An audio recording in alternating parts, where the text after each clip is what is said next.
Digno de honra, digno de honor, digno de gloria y de loor, digno de cantos y de adorar, digno de ofrenda traída al altar. Tú eres digno, Dios Padre nuestro, tú eres digno. Ahora, vamos a abrir nuestras Biblias a la carta que a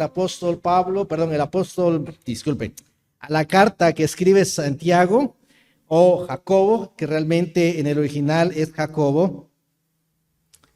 Y no es apóstol, por cierto, aunque hay otros Jacobos en la escritura, pero este que escribe la carta no es ningún apóstol. Habíamos hablado y tratado de explicar un poco cómo este escritor de la carta, que es Jacobo, que por cosas de lenguaje se terminó llamando Santiago debido a las traducciones y a los idiomas que en su momento se hablaban, como el latín, pero este es Jacobo, el hermano de Cristo. Si ustedes recuerdan, en cierta parte de la escritura vinieron a visitarle a Jesús, su madre y sus hermanos, y le dijeron al Señor Jesús: Señor, tu madre y tus hermanos te están visitando, te quieren ver. Y el Señor dijo: ¿quién es mi padre? ¿Quién es mi madre? ¿Quiénes son mis hermanos? Los que hacen la voluntad del Señor, de mi Padre. Esos son aquellos que tienen una relación, y esa es la idea, una relación cercana a mí. Así que uno de estos hermanos de Jesús es quien escribe esta carta que tenemos, Santiago, al igual que la carta de Judas. Después de la introducción de la semana pasada, ahora quiero pasar al versículo 1 con ayuda del Señor. Así que vamos a orar esta tarde. Leamos el versículo 1 y seguidamente oramos. Dice: Santiago, siervo de Dios y del Señor Jesucristo, a las 12 tribus que están en la dispersión, salud. Oramos. Dios amado, gracias porque nos trae, Señor, a poder estar en este lugar, en camino de nuestros pasos. Pero al estar aquí, Señor, queremos nosotros que nuestra mente y nuestro corazón puedan centrarse en su palabra. Entendemos, Señor, que no tenemos la capacidad en nosotros mismos, por nuestra naturaleza, de entender las Escrituras. Su palabra nos enseña que las cosas espirituales han de discernirse espiritualmente. Así que ocupamos de su Espíritu Santo para que obre, Señor, para que abra nuestra mente, nuestro corazón, para que su palabra, Señor, sea impregnada en nosotros, para que podamos vivir, Señor, de acuerdo a lo que encontramos, Señor, en las Escrituras, especialmente a lo que vamos a hablar esta tarde. Bendiga, Señor, a cada uno en Cristo Jesús. Amén. Bueno, comenzamos entonces en el verso 1 diciendo aquí: Jacobo, siervo de Dios y del Señor Jesucristo. Observamos ya que el escritor era hermano en la carne de Cristo, así que él no hace mención en la epístola como de una persona que tenga algún cargo importante dentro de los apóstoles.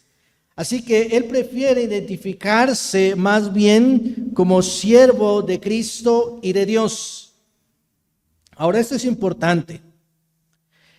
Si nosotros notamos, de todos la mayoría de los escritores de las cartas, al momento de presentarse y dirigirse a cada uno de los hermanos, en su mayoría todos usaban el hecho de siervos, pero también agregaban su posición o su nivel de liderazgo, en este caso como apóstoles. En muchas de sus cartas, el apóstol Pablo, al presentarse, dice: Pablo, siervo de Jesucristo, llamado a ser apóstol por el evangelio de nuestro Señor Jesucristo. Romanos capítulo 1, versículo 1. Pedro también, al referirse a sí mismo, dice él, hablando de siervo en el capítulo 1, en su segunda carta, versículo 1, él se llama a sí mismo siervo, pero también agrega el título de apóstol. Pero a diferencia de este Santiago, al igual que Judas, no tienen identificaciones más que sus nombres y la designación o la forma en que ellos se ven a sí mismos para el Señor como siervos. Y dijimos, Pablo usó términos como estos también, y es importante que vayamos un poco a introducirnos en esto de siervos. Gracias. ¿Por qué es importante, hermanos? Porque nosotros tenemos aquí la palabra en nuestras Biblias, debido a la traducción, como siervos de Dios. Pero la palabra en el griego, en el original, es doulos, un término que se traduce con facilidad y se le da una connotación un poco diferente a lo que nosotros llamaríamos un siervo hoy en nuestros días. Nosotros llamaríamos un siervo o se me va la palabra.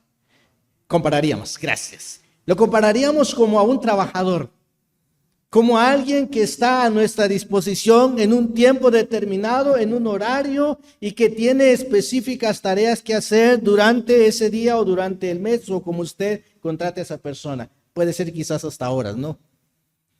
Y usted lo tiene para determinados oficios, y al terminar la persona, bueno, le dice a señor, señora, patrón, patrona, como quiera que le llame, y bueno, ya terminé, bueno, ahí mañana o el pasado mañana, o nos vemos hasta el próximo mes. Y esa persona va, se lava, se asea y se va. Y usted no la vuelve a ver. Y esa persona, si quiere, se va en la tarde a un mall, si quiere en la tarde se va al parque, si quiere en la noche anda, yo que sé, comiendo elotes por algún lado, y no tiene ningún problema. Vive una vida despreocupada después de haber cumplido sus labores y sus funciones.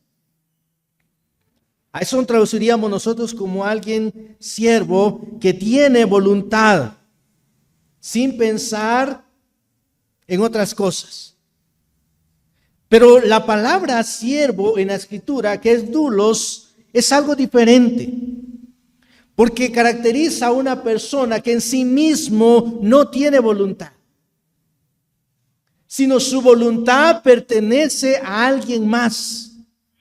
Y por cuanto su voluntad pertenece a alguien más, él no puede vivir pensando en sus propios intereses egoístas. Así es como Santiago se está definiendo a sí mismo. La idea nuestra, quizás debido a nuestra cultura, debido a nuestra sociedad, está alejado entonces de lo que es un siervo en la escritura, de alguien que tiene su voluntad, a alguien que se sujeta a la voluntad de otro. Y eso es lo que quiere transmitir aquí Santiago al escribir. Al hablarse de sí mismo, habla como alguien que su voluntad la ha entregado, en este caso, a Cristo, donde el que tiene todo el derecho de hacer con su vida lo que bien le parezca es Cristo. A esto se refiere entonces la palabra doulos.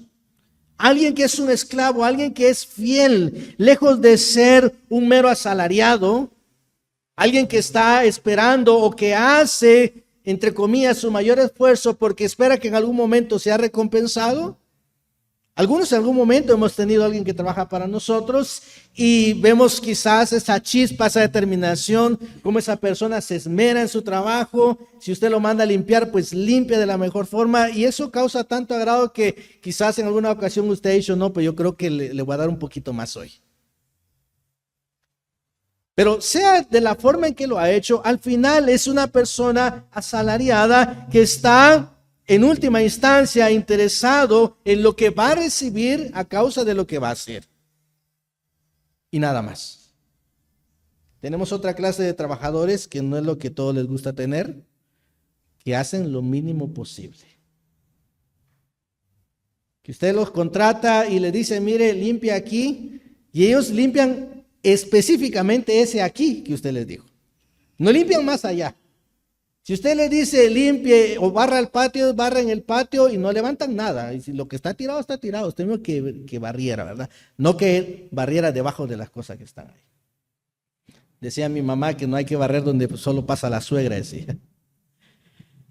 Pues hay esa clase de siervos. Hay esa clase de trabajadores que tienen su vida y gozan de ciertas cosas, de ciertos beneficios de acuerdo a su trabajo, pero al final pueden hacer su trabajo incluso de manera indiferente. Es decir, Hacen lo que tienen que hacer, pero les es indiferente si esto va a ser productivo para el patrón, para la empresa o para quien sea. No les interesa. Ellos limpian porque hay que limpiar, pero no aquello de acomodarlo para que yo que sé, que el producto se pueda ver, para que la gente lo pueda comprar. No, no están interesados en eso. Puede quedar la cosa como sea. Al fin y al cabo, la cosa es hacer, terminar y al final decir, ¿dónde está la paga? No sé si alguno se identifica con esta clase de trabajadores. Y me refiero en relación a nuestra vida con Cristo. No sé si alguno de nosotros estamos a veces teniendo una actitud de esta clase de siervo que tratamos de hacer lo mínimo posible. Es decir, no estamos haciendo más de lo que podríamos hacer. Que nos conformamos con yo asisto a todos los servicios, pastor, no me exija más. Mucho hago viniendo los domingos en la mañana y tener que regresar en la tarde y ver a lo que me esfuerzo de venir los miércoles. No me pida más. Mucho hago yo con mover un poquito la boca y tratar de cantar porque ando mal de la garganta. Y no lo digo por lo que están tosiendo, ¿verdad? Y hacemos lo mínimo posible en nuestro servicio al Señor. Santiago no está hablando de esta clase de siervos. Si revisamos las Escrituras a través de las edades, los grandes hombres de Dios han usado este título como siervos en referencia a una obediencia, pero una obediencia con gozo. No una obediencia así como que fuese una carga tan pesada que no hay modo, hay que hacerlo porque así es. Lo que algún momento hemos tenido algún patrono y nos ha tocado hacer lo que no nos gusta, no lo hacemos a veces con todo el ánimo del mundo. Eso de ir al desfile y darse una quemada, estar caminando, a veces no nos gusta, ¿no? Pero hay que terminar de hacerlo, porque si no, viene educación y ahí recibimos el golpe. Hermanos, vemos nosotros personajes como Abraham en el Antiguo Testamento, que cuando vemos sus vidas de obediencia, lo hacen con gozo, lo hacen con determinación. Y a mí me sorprende ver a un hombre que está dispuesto a dejar su tierra, su parentela, para ir y buscar la voluntad de Dios, porque Dios le ha dicho, vete de tu tierra, de tu parentela, a una ciudad, a un lugar que yo te voy a mostrar. Y dice que vino Abraham y tomó a su familia y se fue. ¿Sabe lo que es complicado a veces trasladarnos de una ciudad a otra ciudad, de un lugar a otro lugar? ¿Sabe que a veces no siempre la familia se adapta como uno quisiera que se adapte? ¿Alguien siempre sale sufriendo de una u otra forma? Ya sea por el clima, ya sea porque incluso la forma de comer es diferente, ya sea porque estaba acostumbrado uno a los mismos vecinos que con todos sus malos genios, pero ya nos habíamos acostumbrado a ellos y empezar a conocer otro vecino otra vez, de repente no es tan fácil. Así que Abraham está dispuesto a hacer esto en obediencia. Yo imagino a Abraham salir con todo el ánimo del mundo, porque para tomar una decisión tan determinante como dejar la tierra a los parientes y buscar algo que no sabe qué es, hay que tener un buen entusiasmo. Abraham es esa clase de siervo que se encamina a hacer la voluntad de Dios con gozo y determinado. Porque no fue una vez. No fue solo esa ocasión. Fue también la ocasión donde el Señor le dice a Abraham, aquel hijo que yo te prometí, aquel hijo tan soñado, aquel hijo que toda tu vida has deseado y que será tu descendencia, sacrifícalo para mí. Y vemos a Abraham determinado otra vez a ser un siervo, a obedecer y tomar a su hijo. Y yo no creo que le haya hablado con amargura a su hijo, sino con tanta ternura y amor. Vamos a hacer un sacrificio al Señor. Jehová ha dicho que hagamos un sacrificio, hijo. Y van en el camino. Y aquellas preguntas, ¿de dónde está el sacrificio, papá? ¿La leña del fuego está? ¿Dónde está el sacrificio? Y Abraham determinado dice, Dios va a proveer. Dios sabe que el sacrificio es su hijo.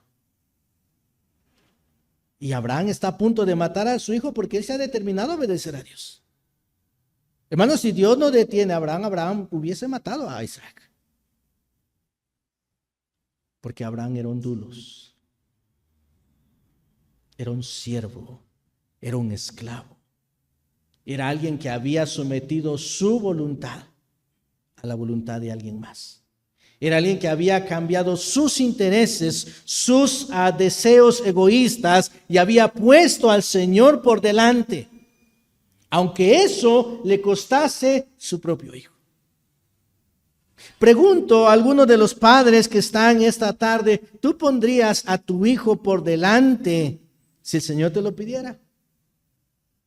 ¿Tú estarías capaz de sacrificar lo que más amas en esta vida, lo que más anhelas en esta vida? Tu sueño más grande, quizá tu propio negocio, ¿lo sacrificarías si el Señor te lo pediría? ¿Serías esa clase de dulos? Eso es lo que Dios quiere. Ese es el verdadero compromiso. Por eso les decía, estamos hablando de ser un siervo.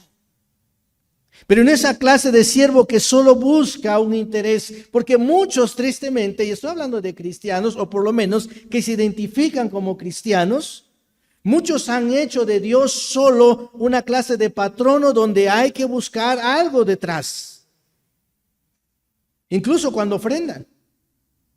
Yo les he contado, cuando yo era chiquito yo aprendí un corito que decía, la ofrenda del Señor. Si tú das 1 centavo, Él te dará 2. Y así daban ganas de ofrendar. Porque si Él me devolvía el doble, pues con más ganas iba a dar yo después.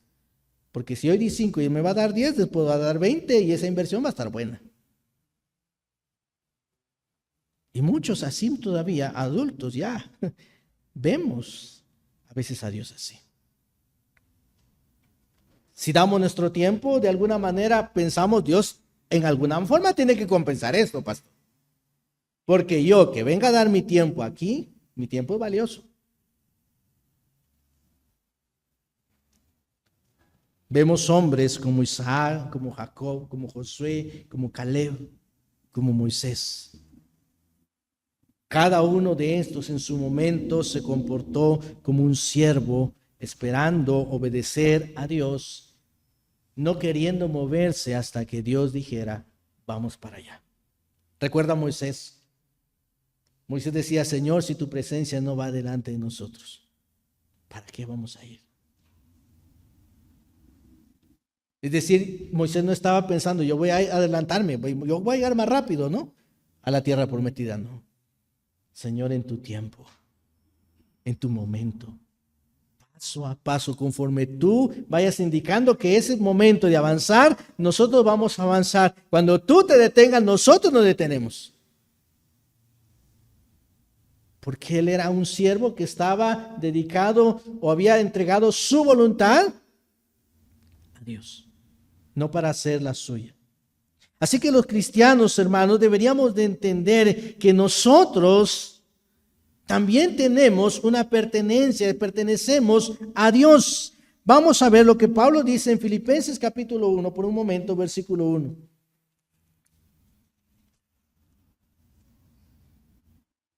Pablo y Timoteo, siervos de Jesucristo, a todos los santos en Cristo Jesús que están en Filipo con los obispos y diáconos. Todos nosotros somos llamados santos porque hemos sido redimidos. Y porque hemos sido redimidos, nuestra redención ha tenido que costar un precio muy alto y se llama la sangre de Cristo. ¿Recuerdan a Pedro en su segunda carta? Capítulo 1, versículo 1. Segunda de Pedro 1:1. Simón Pedro, siervo y apóstol de Jesucristo, a los que habéis alcanzado por la justicia de ¿quién? De nuestro Dios y Salvador Jesucristo, una fe igualmente preciosa que la nuestra. Es decir, todos los creyentes tenemos y compartimos algo en común: a nuestro Salvador Jesucristo, que derramó su sangre por nosotros. Cada uno de nosotros que fuimos comprados por precio. No oro, no plata, sino la sangre preciosa de Cristo. Si tú has sido comprado, tú ahora y yo tenemos un dueño. Eso es lo que significa. Cuando usted va a comprar algo, usted entra a algún lugar, un almacén, y dice: voy a llevarme ese plasma de 48 pulgadas. Y usted va, paga, le hacen su recibo. Al momento que usted sale, nadie tiene por qué detenerle con ese aparato que usted acaba de comprar. Usted no lo paga y después viene uno de los que están vendiendo ahí y dice: gracias, muy amable por su compra, y se lo lleva para su casa. No. Usted va y si usted quiere lo pone en la sala de su casa, si usted quiere lo pone en el patio, y si usted quiere lo pone en un basurero, porque es suyo. Tiene toda la autoridad de hacer con eso que usted ha comprado porque le pertenece. Ha pagado un precio y ahora es suyo. Y la Biblia nos enseña a nosotros que nosotros fuimos comprados con un precio tan grande como la sangre de Cristo. 1 Corintios, capítulo 6.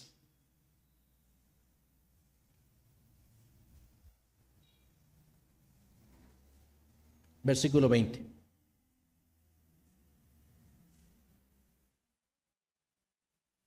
Primera Corintios 6:20, porque habéis sido comprados por precio. Fuimos comprados por precio. Dice: glorificad pues a Dios en vuestro cuerpo y en vuestro espíritu, los cuales son de Dios. Lo que tú eres, ¿a quién le pertenece? A Dios. No, tú no te perteneces a ti mismo. Tú no eres dueño ahora de ti. Tú tienes un dueño. Y tu deber, tu obligación como creyente es glorificar a aquel que te compró a ti. Porque Él es ahora el que tiene todo el derecho sobre tu cuerpo, sobre tu espíritu, porque le pertenecen a Él. Hay quienes entregan el espíritu al Señor, pero no quieren entregar el cuerpo. Hay quienes quieren que Dios los salve, que salve su alma del infierno, pero ellos quieren hacer con su cuerpo lo que ellos quieren. Hermanos, no podemos hacer eso. Todo nuestro ser le pertenece al Señor. Por eso cuando nosotros buscamos incluso nuestra ropa, que no es cosa poca, debemos pensar: ¿esto le agrada a Dios? Por eso al momento de buscar qué peinado me voy a hacer, ¿esto le agrada a Dios? Yo no estoy diciendo que vamos a poner allá enfrente todo el pelo así, toda la ropa. No vamos a poner eso. No tendría ningún sentido forzar a la gente a hacer cosas que no están en su corazón. Pero sí tener ese cuidado. Pablo recomendó, por ejemplo, que los peinados ostentosos no representan a una creyente o a un creyente. O sea, esas cosas no combinan con una vida que quiere agradar al Señor.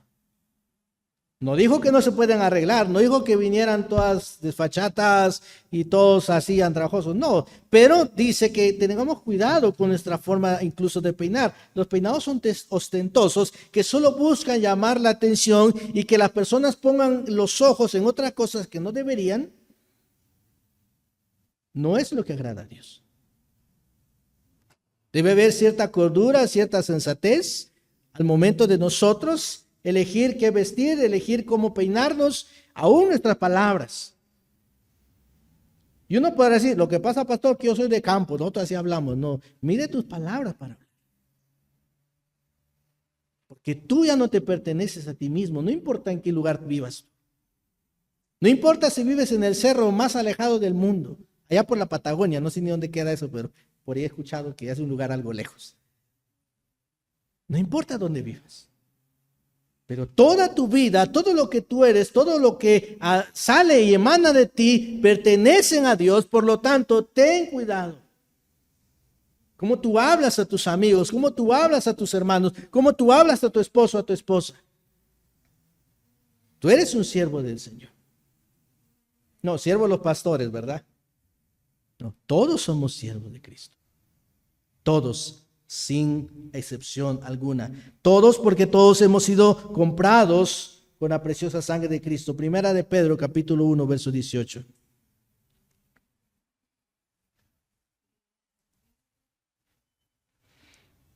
Sabiendo, dice, que fuiste rescatado de vuestra vana manera de vivir, la cual recibiste de vuestros padres.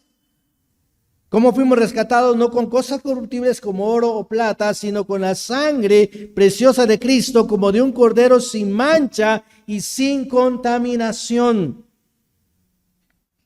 Lo que corresponde a los seguidores de Cristo es que sean entonces de la forma en que su Señor les ha mandado y que puedan considerar que todos sus intereses, que todos sus deseos y sus anhelos más profundos deben estar sujetos y deben estar en sumisión a Cristo. Yo quiero ser el mejor abogado del mundo. Excelente. ¿Has sometido eso a Cristo? ¿Has hablado sobre eso al Señor? No, yo quiero hacer esto en la vida. Yo quiero comprar, yo quiero hacer cualquier cosa. ¿Has hablado eso con el Señor si es lo que Él quiere para ti? Somete tu vida al Señor. Santiago lo declara diciendo él que es un siervo de Dios y del Señor Jesucristo. Y aquí hace referencia tanto a Dios como el Padre, como al Hijo, el Señor Jesucristo. Mostrando que son dos personas. Recordemos que algunos tratan de enseñar que solo hay uno. Solo Dios o solo Jehová. Pero Santiago distingue estas dos cosas, tanto al Padre como al Hijo. Así que nosotros servimos tanto a Dios el Padre, pero lo hacemos cuando servimos al Hijo. Recuerdan que el Señor Jesús dijo que nadie viene al Padre sino por mí. Todo es a través del Hijo. No solamente la entrada al cielo es a través del Hijo, sino que también nuestro servicio y la gloria a Dios se da al Padre a través del Hijo. Y es más, dice que la iglesia debe honrar a Dios a través de Cristo cuando nos congregamos. Así que es verdad que todos somos siervos del Señor. De manera general, toda la creación de hecho se debe a Dios. A veces el mundo tiene la idea de que solo los cristianos deben obedecer a Dios. No, toda la creación debe sujetarse a Dios, o debería sujetarse a Dios. Pero con mucha mayor razón los creyentes, los cristianos, ¿por qué? Por causa de su redención. Con mayor, hermanos, compromiso. Nosotros deberíamos tener una vida más entregada al Señor, más dedicada al Señor. Porque es que nosotros no solamente somos creación, es que hemos sido redimidos y hemos sido llamados hijos de Dios. Hemos sido llamados a ser coherederos con Cristo.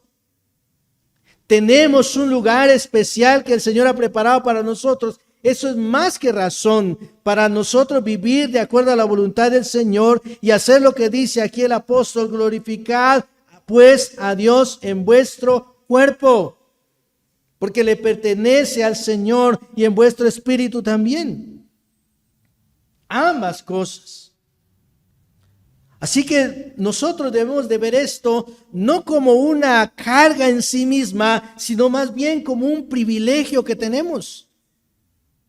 Tú tienes el privilegio de poder someter a Dios tu voluntad, de poder someter y poder servir a aquel que es tu creador, pero también que es tu Salvador.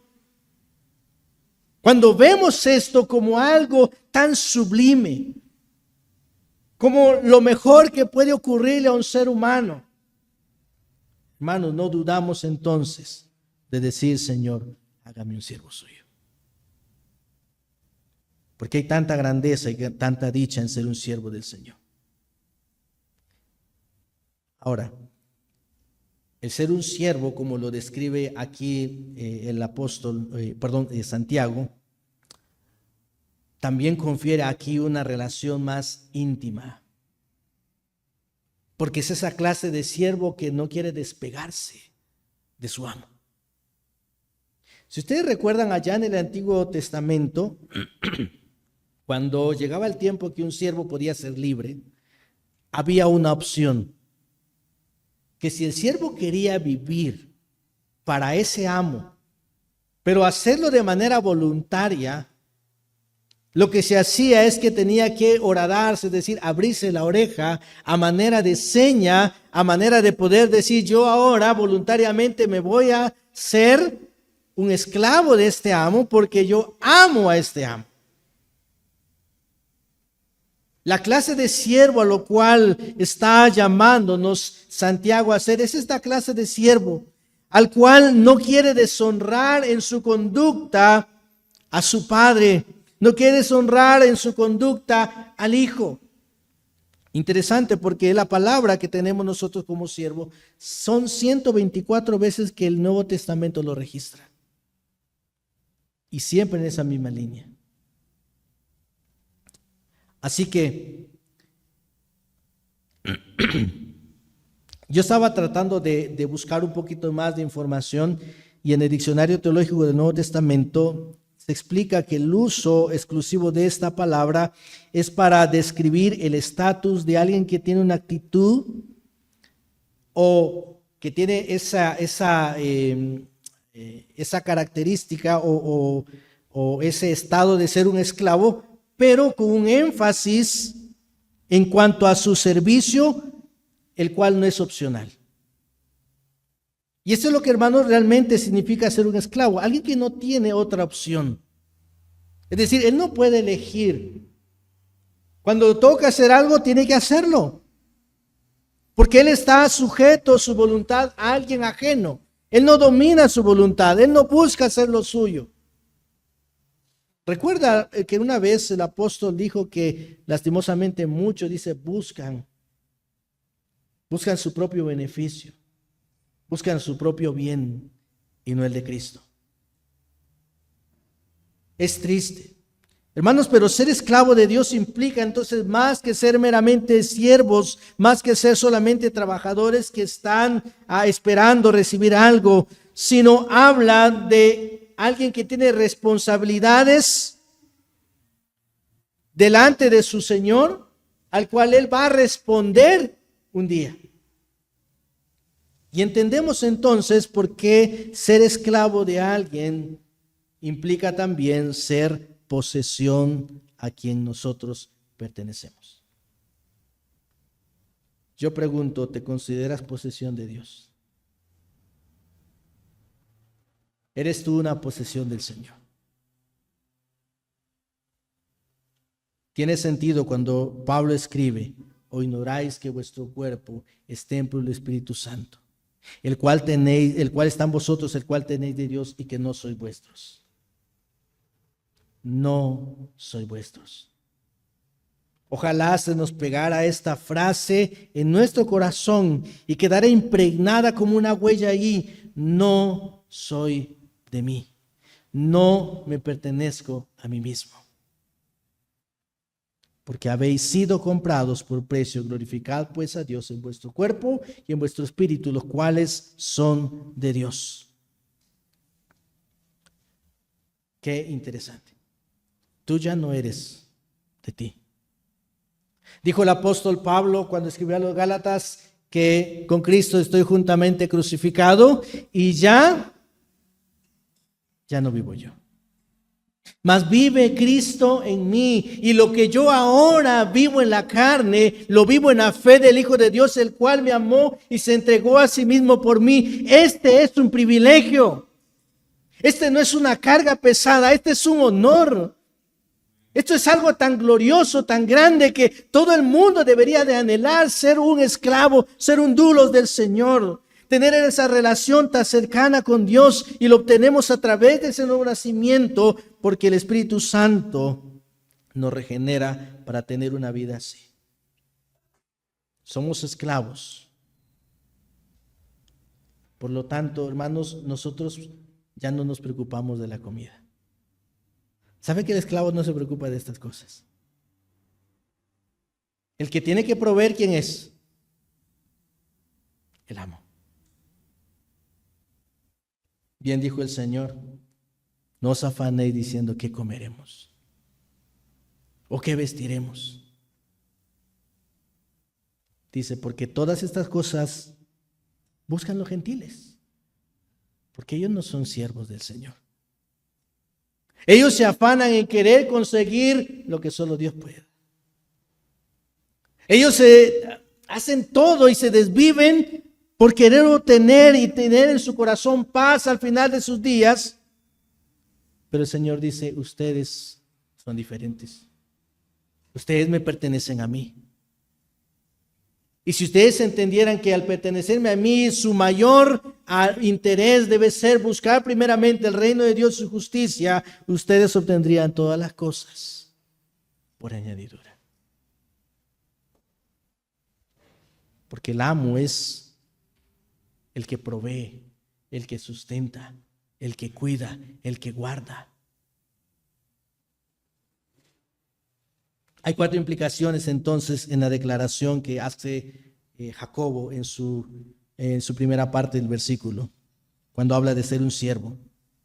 1 es que tenemos un Señor. Hermanos, no vivimos como si no tuviéramos dueño. Da tristeza cuando uno pasa por la calle, y perdonen la comparación, pero solo es una comparación, no se sienta ofendido, pero da tristeza cuando uno mira en la calle un montón de perritos. Que uno los mira, hermanos, y es casi uno mira al otro lado, ¿verdad? De ellos. Tan flacos, tan desnutridos, que cuando van caminando solo se miran 2 cositas que van así, que son los pies, las patas. Se le mira toda la marimbita de aquí, va. Porque no tienen dueño. Nadie cuida de ellos. Y cuando Jacobo dice que tenemos nosotros un Señor, significa que no vivimos sin dueño. 1 Corintios capítulo 6, versículo 8. El apóstol Pablo dijo, para nosotros, sin embargo, solo hay un Dios, el Padre del cual proceden todas las cosas y nosotros somos para Él. Y un Señor Jesucristo por medio del cual son todas las cosas y nosotros por medio de Él. Tenemos un dueño, tenemos un amo, tenemos a nuestro Señor al cual le pertenecemos, porque de Él proceden todas las cosas. 1 Corintios 8:6.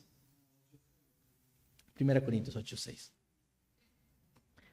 Pablo dijo que todos los dioses y señores no eran reales, que solo hay un Dios verdadero, y Pablo usa esta gran verdad para finalmente señalar que los creyentes pertenecemos a ese único Dios verdadero. Tú no perteneces a un palo que no tiene vida, a una estatua que tiene ojos y no ve, que tiene nariz y no puede oler, que tiene pies y no puede andar. Tú perteneces al Dios Todopoderoso, al que era, que es y quien vendrá. Él es tu Señor, Él es tu amo. Lo segundo que implica esta verdad es que no solamente tenemos nosotros un Señor, sino tenemos también una lealtad que le pertenece a Él.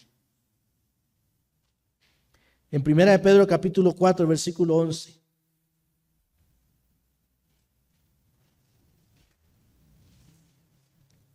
Vamos a la carta del apóstol Pedro.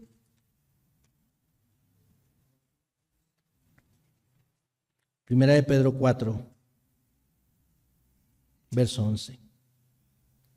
Si alguno habla, hable conforme a las palabras de Dios. Si alguno ministra, ministre conforme al poder que Dios da, para que en todo sea Dios glorificado por Jesucristo, a quien pertenece la gloria y el imperio por los siglos de los siglos.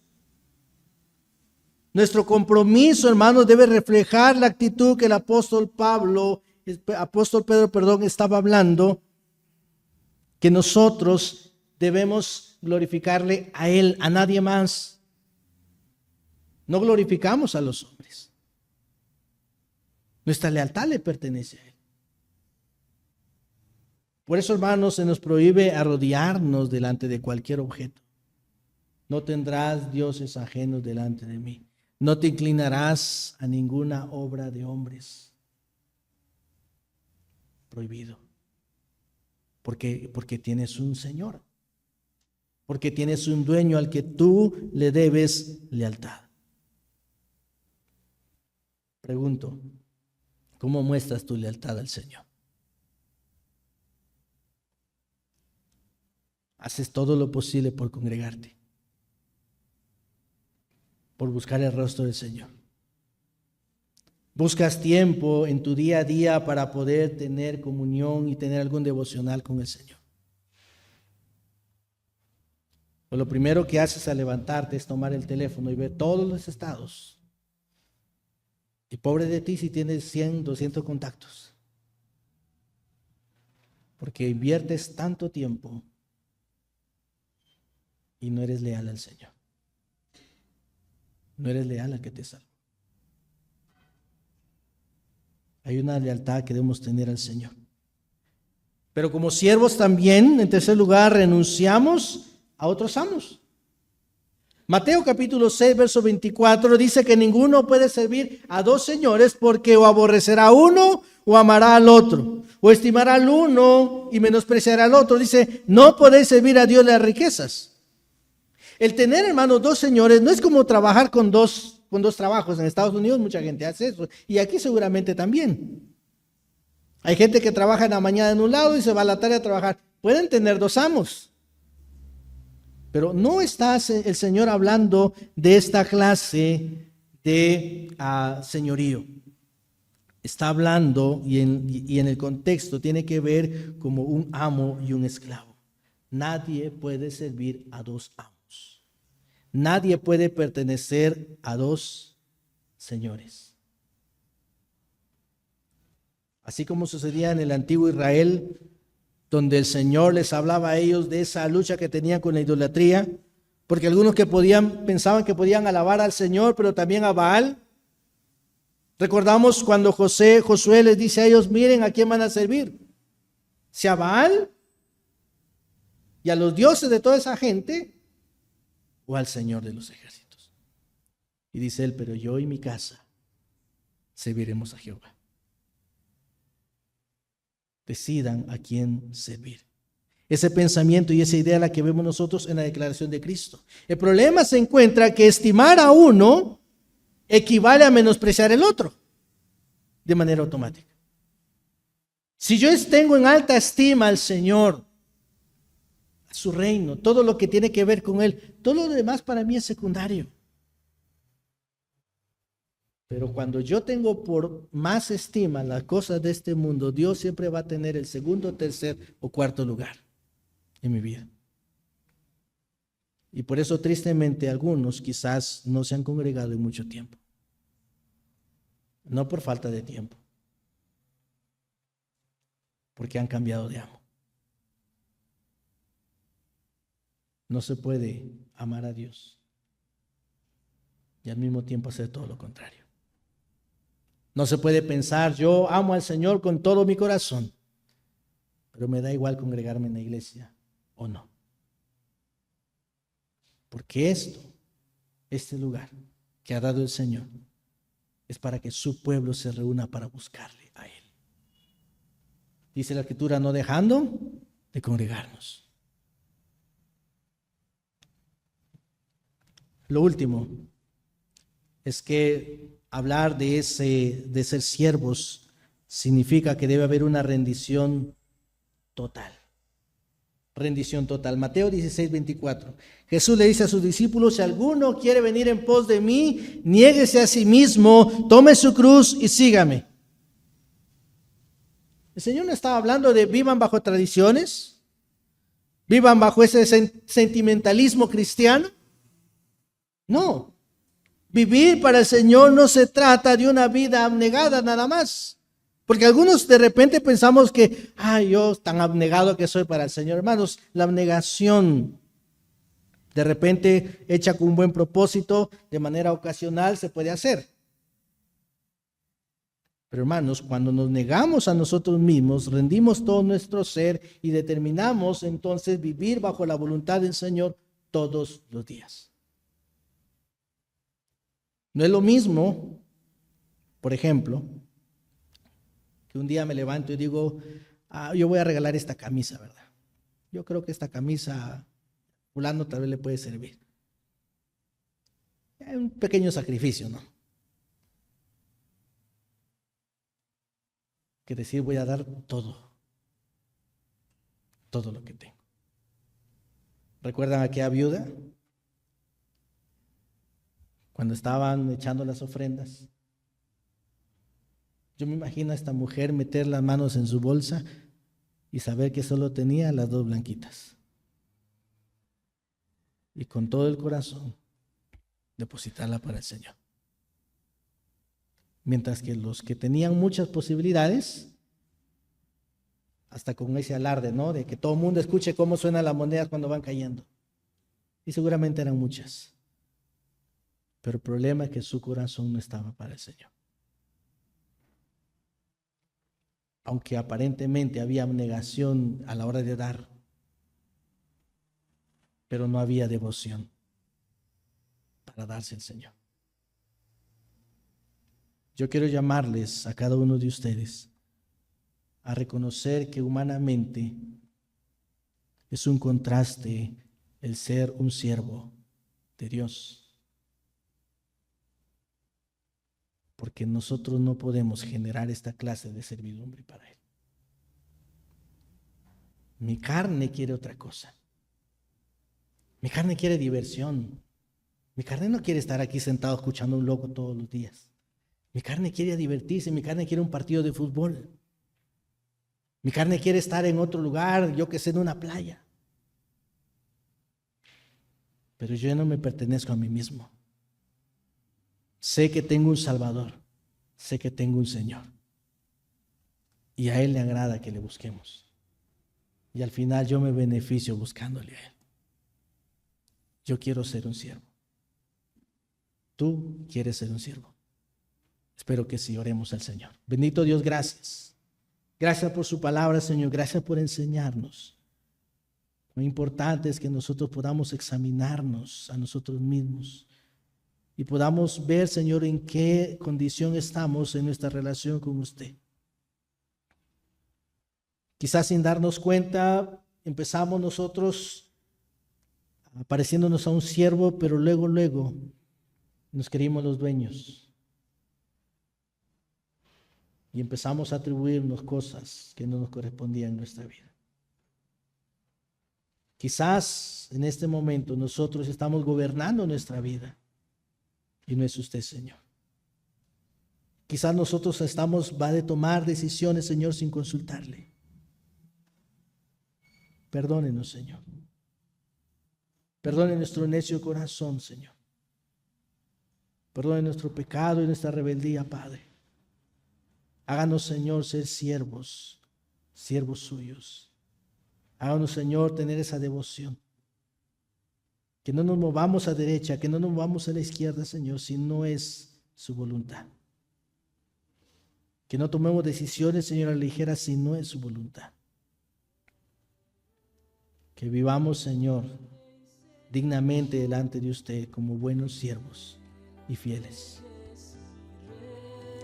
Que este mundo pueda conocer los siervos de Cristo. Oramos, Señor, en nuestro Señor Jesucristo.